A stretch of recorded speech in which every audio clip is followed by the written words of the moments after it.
unu na-enye anya ihe bụ akwụ ka ọ bụ, mana ịbịa n'ihe akwụ age o nwere aha dị iche iche ndị Igbo na-akpọ ya.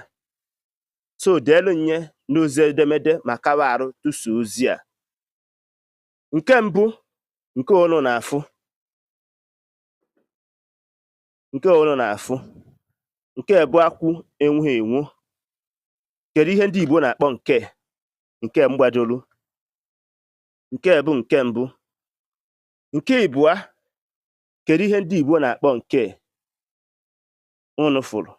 Kedu ihe a na-akpọ gị? Nke bụ nke ịbụa. Nke ịtọ bụ kedu ihe ndị Igbo na-akpọ nke